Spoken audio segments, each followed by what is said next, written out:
So guys, ನಿಮ್ಮ Google ಅಕೌಂಟ್ನ display ನೇಮನ್ನು ಯಾವ ರೀತಿ ಚೇಂಜ್ ಮಾಡೋದು ಅನ್ನೋದನ್ನು ಈ ವಿಡಿಯೋದಲ್ಲಿ ನೋಡೋಣ. ಅಂದರೆ ಅಕ್ರಾಸ್ ನೀವು ಎಲ್ಲೆಲ್ಲಿ ಜಿಮೇಲ್ನ ಯೂಸ್ ಮಾಡಿರ್ತೀರಾ, ಅಂದರೆ ಯೂಟ್ಯೂಬ್ ಚಾನಲ್ ನೇಮ್ ಆಗಿರ್ಬೋದು ಅಥವಾ ಇನ್ನಿತರೆ ಎಲ್ಲೆಲ್ಲಿ ಆ ಇಮೇಲ್ ಐ ಡಿಯನ್ನು ಯೂಸ್ ಮಾಡಿರ್ತೀರ ಎಲ್ಲ ಕಡೆಯೂ ಡಿಸ್ಪ್ಲೇ ನೇಮು ಚೇಂಜ್ ಆಗುತ್ತೆ. ಸೊ ಅದು ಯಾವ ರೀತಿ ಚೇಂಜ್ ಮಾಡೋದು ಅನ್ನೋದನ್ನು ಈ ವಿಡಿಯೋದಲ್ಲಿ ನೋಡೋಣ guys. So display name change ಮಾಡಬೇಕು ಅಂದರೆ ವೆರಿ ಸಿಂಪಲ್ ಇದೆ. ನಿಮ್ಮ ಜಿಮೇಲ್ ಅಕೌಂಟ್ನ ಓಪನ್ ಮಾಡ್ಕೊಳ್ಳಿ, right. So Gmail account open ಮಾಡ್ಕೊಂಡಾದಮೇಲೆ ಇಲ್ಲಿ ನಿಮ್ಮ ಪ್ರೊಫೈಲ್ ಮೇಲೆ ಕ್ಲಿಕ್ ಮಾಡಿ. ಸೊ ಪ್ರೊಫೈಲ್ ಮೇಲೆ ಕ್ಲಿಕ್ ಮಾಡ್ತಿದ್ದಂಗೆ ನಿಮಗೆಲ್ಲ ಜಿಮೇಲ್ ಅಕೌಂಟ್ಸ್ಗಳು ಕಾಣಿಸುತ್ತೆ, ಎಷ್ಟಿದೆ ಅಷ್ಟು. ಸೊ ಅದರಲ್ಲಿ ನಿಮ್ಗೆ ಯಾವುದು ಒಂದು ಡಿಸ್ಪ್ಲೇ ನೇಮನ್ನು ಚೇಂಜ್ ಮಾಡಬೇಕು ಅದನ್ನು ನೀವು ಸೆಲೆಕ್ಟ್ ಮಾಡ್ಕೊಳ್ಳಿ. ಅದಾದಮೇಲೆ ಏನಿದೆ ಮ್ಯಾನೇಜ್ ಯುವರ್ ಗೂಗಲ್ ಅಕೌಂಟ್ ಇದೆ, ಅದಾದಮೇಲೆ ಕ್ಲಿಕ್ ಮಾಡಿ. ಸೊ ಅದ್ರ ಮೇಲೆ ಕ್ಲಿಕ್ ಮಾಡ್ತಿದ್ದಂಗೆ ಏನಿದೆ ನಿಮ್ಮ ಗೂಗಲ್ ಅಕೌಂಟ್ ಬರುತ್ತೆ. ಸೊ ಇಲ್ಲಿ ನೋಡ್ಬೋದು ಪರ್ಸನಲ್ ಇನ್ಫಾರ್ಮ್ ಅಂತ ಕಾಣಿಸುತ್ತೆ ಫಸ್ಟು. ಸೊ ಇದ್ರ ಮೇಲೆ ಕ್ಲಿಕ್ ಮಾಡಿ. ಸೊ ಇದ್ರ ಮೇಲೆ ಕ್ಲಿಕ್ ಮಾಡಿದಂಗೆ ಇಲ್ಲಿ ನೋಡ್ಬೋದು ನೇಮ್ ಅಂತ ಇದೆ. ಸೊ ನೇಮ್ ಮೇಲೆ ನೀವು ಕ್ಲಿಕ್ ಮಾಡ್ಬೋದು. ಸೊ ನೇಮ್ ಮೇಲೆ ಕ್ಲಿಕ್ ಮಾಡಿ ಕೆಳಗಡೆ ನಿಮ್ಮ ಫುಲ್ ಡೀಟೇಲ್ಸ್ ಎಲ್ಲ ತೋರಿಸುತ್ತೆ ಇಲ್ಲಿ, ರೈಟ್. ಸೊ ಇದು ಇಮೇಲ್ ಕೂಡ ನೀವು ಎಡಿಟ್ ಮಾಡ್ಬೋದು. ಅದನ್ನು ನಾನು ನಿಮಗೆ ನೆಕ್ಸ್ಟ್ ವಿಡಿಯೋದಲ್ಲಿ ಹೇಳ್ಕೊಡ್ತಾ ಇದ್ದೀನಿ. ಇಲ್ಲಿ ಇಮೇಲ್ ಅಂತ ಏನು ಕಾಣಿಸ್ತಾ ಇದೆ, ಸೊ ಅದ್ರ ಮೇಲೆ ಕ್ಲಿಕ್ ಮಾಡಿ ನೀವು ಇಮೇಲನ್ನು ಕೂಡ ಇದರಲ್ಲಿ ಎಡಿಟ್ನ ಮಾಡ್ಬೋದು. ಸೊ ಅದು ಕೂಡ ಅಪ್ಡೇಟ್ ಬರೋದಿದೆ ರೀಸೆಂಟ್ಲಿ. ಸೊ ಅದು ಬಂದ ಮೇಲೆ ಅದರ ಬಗ್ಗೆಯೂ ನಾನು ವಿಡಿಯೋನ ಮಾಡ್ತೀನಿ, ಯಾವ ರೀತಿ ಇಮೇಲ್ ಕೂಡ ಎಡಿಟ್ ಮಾಡ್ಬೋದು ಅಂದ್ಬಿಟ್ಟು.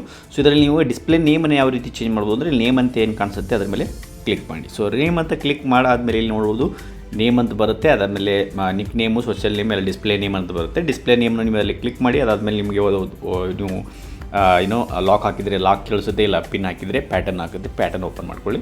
ಸೊ ಅದಾದಮೇಲೆ ಇಲ್ಲಿ ನೋಡ್ಬೋದು ನೀವು change to your name will be reflected across your Google accounts. So your previous name may still be searchable or appear on old messages.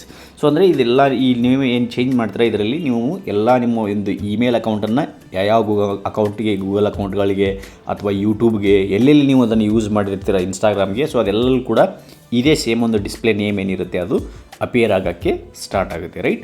So ಹಾಗಾಗಿ ನೀವು ಒಂದು ಲೈಕ್ ಇವಾಗ for example Google like YouTube ಹೆಸರನ್ನು change ಮಾಡಬೇಕು ಅಂತಂದ್ರೂ ಇದೇ ರೀತಿನೇ ಯೂಟ್ಯೂಬ್ನಲ್ಲಿ ನೀವು ಚಾನಲ್ ನೇಮ್ ಏನು ಚೇಂಜ್ ಮಾಡ್ತೀರಾ ಸೇಮ್ ಇದರಲ್ಲೇ ಬಂದುಬಿಟ್ಟು ಚೇಂಜ್ ಮಾಡ್ಬೋದು, ರೈಟ್. ಇದೇ ರೀತಿ ಇದರಲ್ಲಿ ಚೇಂಜ್ ಮಾಡಿದ್ರೆ ಯೂಟ್ಯೂಬಲ್ಲಿ ಆಟೋಮೆಟಿಕ್ಕಾಗಿಯೇ ನಿಮ್ಮ ಹೆಸರು ಕೂಡ ಇದರಲ್ಲಿ ಚೇಂಜ್ ಆಗಿ ಹೋಗುತ್ತೆ. ಸೊ ಇಲ್ಲಿ ನಿಮ್ಮ ಫಸ್ಟ್ ನೇಮು, ಇಲ್ಲಿ ಲಾಸ್ಟ್ ನೇಮು, ರೈಟ್. ಸೊ ಇದರಲ್ಲಿ ಫಸ್ಟ್ ನೇಮು ಲಾಸ್ಟ್ ನೇಮ್ ನೀವು ಚೇಂಜ್ ಮಾಡಿಬಿಟ್ಟು ಕೆಳಗಡೆ ಇಲ್ಲೇನಿರುತ್ತೆ ಈಗ ಫಾರ್ ಎಕ್ಸಾಂಪಲ್ ಏನೋ ನಾನು ಇವಾಗ ನಿಮಗೆ ಜಸ್ಟ್ ತೋರ್ಸೋಕ್ಕೋಸ್ಕರ ಹಾಕ್ತೀನಿ, ರೈಟ್. ಸೊ ಇದರಲ್ಲಿ ನಿಮ್ಮ ಏನಿದೆ ಚೇಂಜಸ್ ಎಲ್ಲ ಹಾಕ್ಬಿಟ್ಟು ಇಲ್ಲಿ ಕೆಳಗಡೆ ಇನ್ನು ಸೇವ್ ಅಂತ ಏನಿದೆ ಅದರ ಮೇಲೆ ಸೇವ್ ಮೇಲೆ ಕ್ಲಿಕ್ ಮಾಡಿ. That's it. ಸೇವ್ ಮೇಲೆ ಕ್ಲಿಕ್ ಮಾಡಿದಂಗೆ ನಿಮ್ಮೊಂದು ಯೂಸರ್ ನೇಮ್ ಏನಿದೆ ಅದು ವಿತಿನ್ ಲೈಕ್ 24 hours ಒಳಗಡೆನೇ ಇದು ಚೇಂಜ್ ಆಗಿ ಡಿಸ್ಪ್ಲೇ ನೇಮು ಇಲ್ಲಿ ಕೆಳಗಡೆ ಏನು ಚೇಂಜ್ ಅಂತ ತೋರಿಸುತ್ತಲ್ಲ ಡಿಸ್ಪ್ಲೇ ನೇಮು ಇಲ್ಲಿ ಈ ರೀತಿ ಚೇಂಜ್ ಆಗಿ ನಿಮ್ಮ ಒಂದು ಎಲ್ಲ ಅಕೌಂಟ್ಸ್ಗಳದ್ದು ಅಂದರೆ ನೀವು ಯಾವ್ಯಾವ ಜಿಮೇಲಲ್ಲಿ ಎಲ್ಲಿ ಯೂಸ್ ಮಾಡಿರ್ತಾರೆ ಈ ಇಮೇಲ್ ಐ ಡಿನ, ಸೊ ಈ ಜಿಮೇಲ್ ಐ ಡಿಗೆ ಡೈರೆಕ್ಟಾಗಿ ಏನಿದೆ ಡಿಸ್ಪ್ಲೇ ನೇಮು ಚೇಂಜ್ ಆಗುತ್ತೆ ಗೈಸ್. ಓಕೆ.